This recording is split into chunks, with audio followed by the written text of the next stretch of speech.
Today's lesson is how to subtract mixed numbers.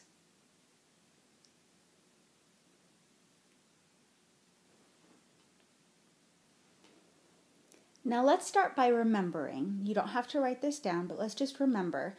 If we see an improper fraction like 13/4, our tendency is to think, yuck, get that into a mixed number quick. And we think 13 divided by 4, and that can get us our mixed number.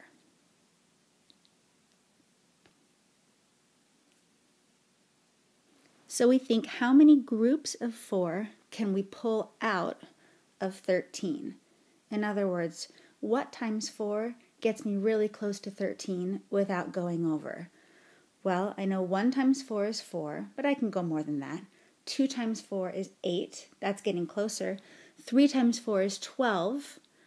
Yay, that's very close. 4 times 4 is 16. Oh, went too far. I only have 13.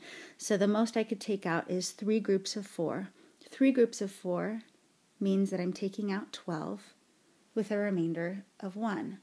So my mixed number is 3 and 1 left over of a 4th size group. 3 and 1/4.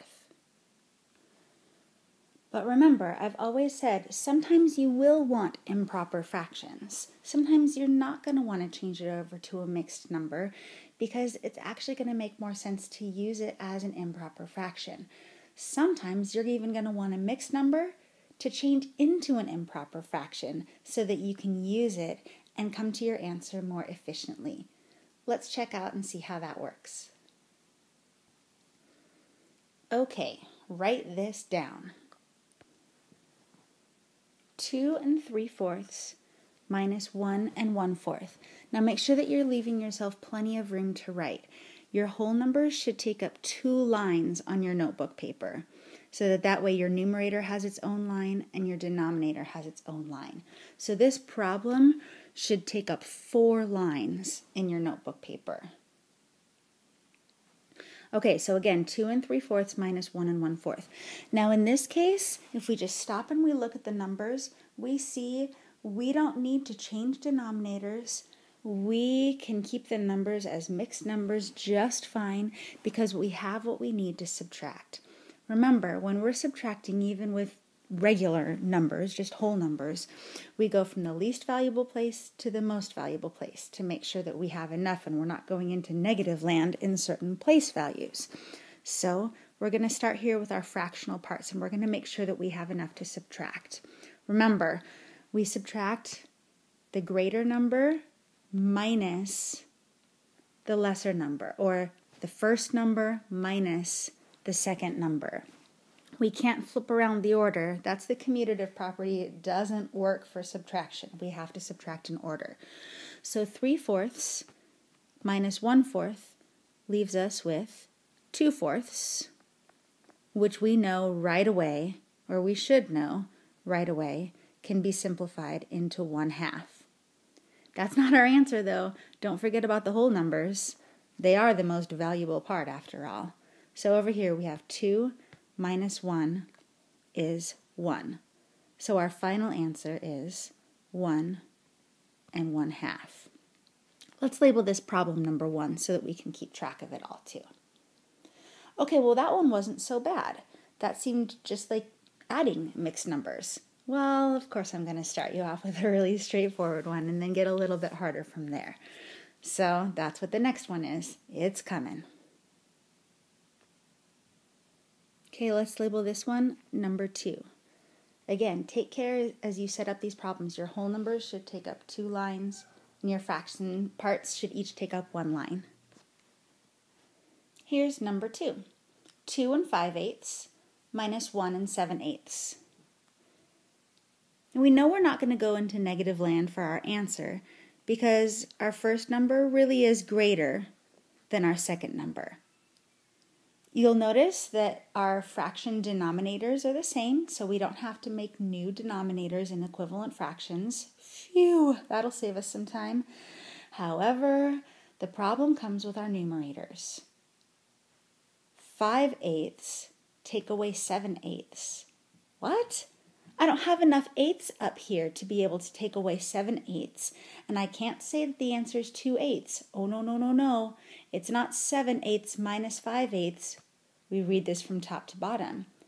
The numbers in a subtraction problem are not commutative. You can't flip-flop them. You have to stay in order.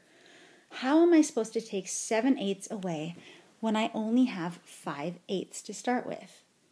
Well, the answer is over here in the whole numbers. I know I have enough to take away. I'm just going to have to rearrange those pieces so that they are take-awayable. Check it out. Draw some fraction strips for yourself, and we are going to shade them in to represent 2 and 5/8, our starting number. Then we'll be able to take some away. We're going to color in 1 hole, 2 holes, to represent the 2 right here. And now this 5/8, well, we'll have to partition this last whole fraction bar into eighths and shade in 5 of them. You can work on that with me right now.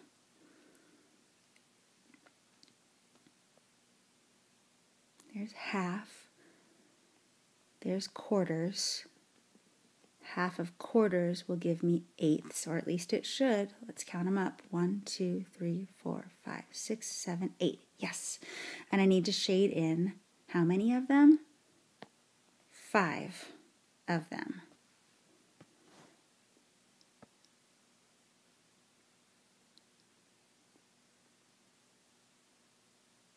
Okay, so now I've shown 2 and 5/8. I know that I'm talking about eighths here and here. So what I can do is, if I want to be able to take away 7/8, I'm going to partition these holes into eighths as well. Please do that with me. There's half, quarter, quarter, eighth, eighth, eighth, eighth. There's half, quarter, quarter, eighth, eighth, eighth, eighth. So really my 2 and 5/8 is 8/8, write this down, plus another 8/8 plus the remaining 5/8. It's another way of thinking of 2 and 5/8. Okay, now I still have this problem of taking away 1 and 7/8. Well, I know I can take away 1 pretty easily, 1 whole pretty easily. I'll use another color to show that I'm taking that away. Ooh, I'll use red. Okay, I took away 1 whole. Now I have to take away 7/8 and see what's left. There's minus 1/8, minus 2/8, minus 3/8. Make sure you're doing this on your paper.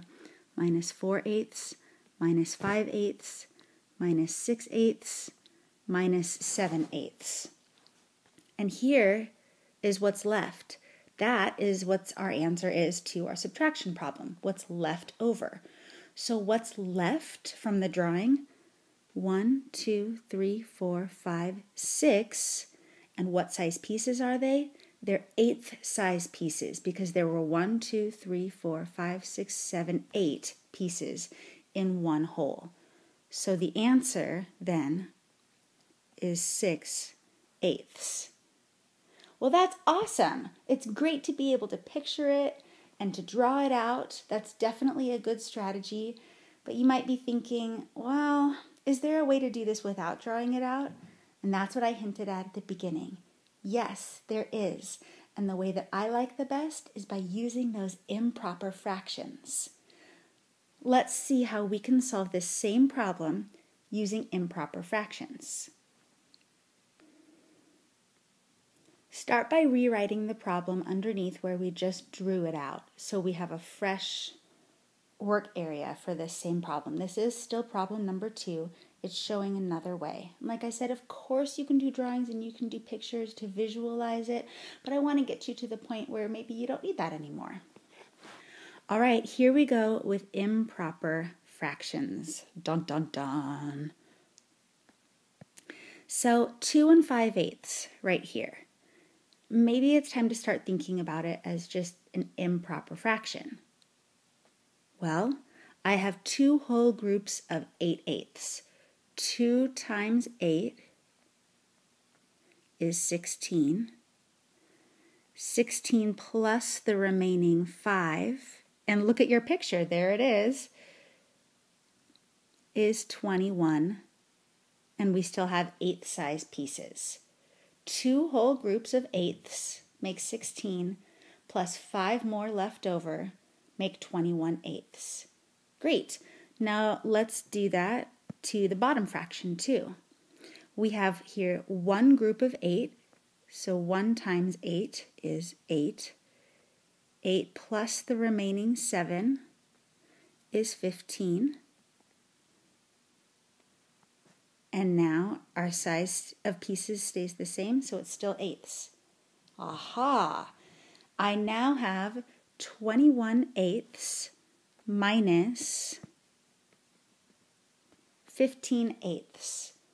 Well, answer is going to be 8ths because the pieces stay the same.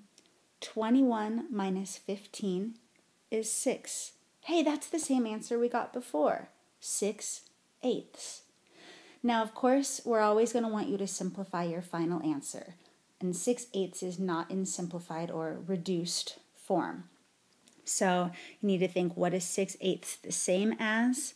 Well, 6/8 is the same as, see if you can beat me to it. What are those pathways? What can you divide both the numerator and the denominator by? It's dividing by 2 halves. Did you beat me? I hope so. 3/4 would be our final answer. And you can see how it really was a good idea to use those improper fractions. Okay, now for problem 3. And you know it's going to be a tougher one because they're going to get progressively tougher. This time, I'm going to give you a subtraction problem where the fractional part up on the first number is less than the fractional part on the second number. And I'm going to give you fractional parts that do not have the same denominators. Yikes! But I promise you, you've learned everything that you already need to know. Okay, write it down. Try not to go deer in headlights on me. Like I said, you've already learned the things you need to know to solve this problem.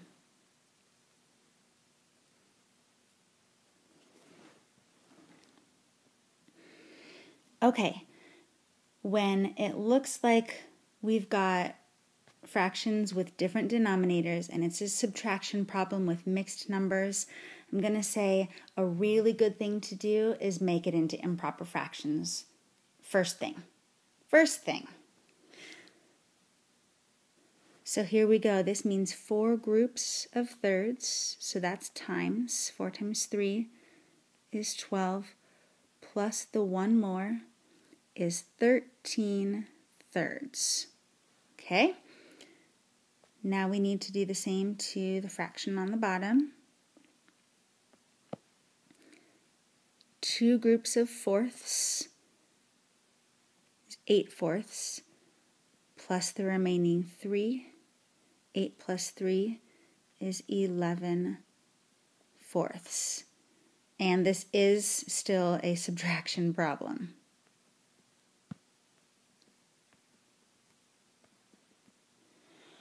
"13 thirds minus 11/4. Now we're not ready yet because, yikes, different denominators. So we have to think, what have we done in the past when we've had the subtraction problem with unlike denominators? Well, that's what we've got here, so we're going to do the same thing. We're dealing with thirds and fourths. We know what to do. Look familiar? A lot of you guys can probably think of this in your head already. 4, 8, 12.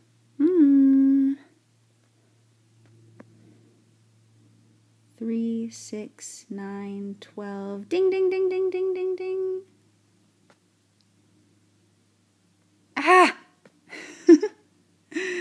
There we go. 12ths are our new denominator. Okay, so we know what to do now too. See if you can work this on your own. Press pause now. Okay, let's see if you were able to solve this correctly. So it looks like that's the multiplication pathway. We'll have to really do some work with 13 times 4. Well, I like to double it and then double it again because I know 4s are double doubles. So 13 doubled is 26. Double it again.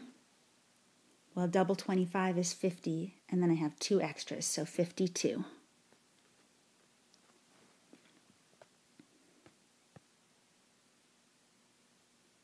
I'll put that in a box so I remember to come back to it.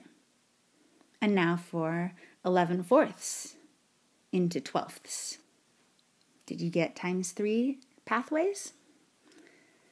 This one's a little bit more friendly. 11 times 3 is 33. I'll box that one up too. So as you can see, it's really important to leave yourself plenty of room when you're solving these problems. Otherwise, everything just runs into each other. Okay, we now have 52 twelfths. Take away 33 twelfths. So we know the answer is going to be 12th size pieces. And now we have to think, what's 52 minus 33? Well, I know 52 minus 30.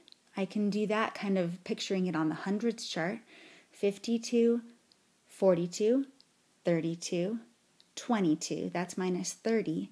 And now I have to take away 3 more because I'm really supposed to take away 33. So 22 minus 3 more, 21, 20, 19. 19 twelfths. Now, if the directions on whatever problem you were solving said that you could leave it as an improper fraction, then go for it. Leave it as an improper fraction. However, if the directions don't specifically say that, you're going to need to assume that your final answer needs to be in simplest form, which means one last step. 19 divided by 12. Well, I know I can take out one group of 12 from 19. I know there will be 7 left over, and my denominator stays the same. Final answer, 1 and 7 twelfths. That's it for tonight. No task, just be ready to solve some more problems like this with seemingly yucky numbers. And of course, I'm going to give you practice on lots like number 3, because those are the toughest ones. But if you can do that, you can do anything math related.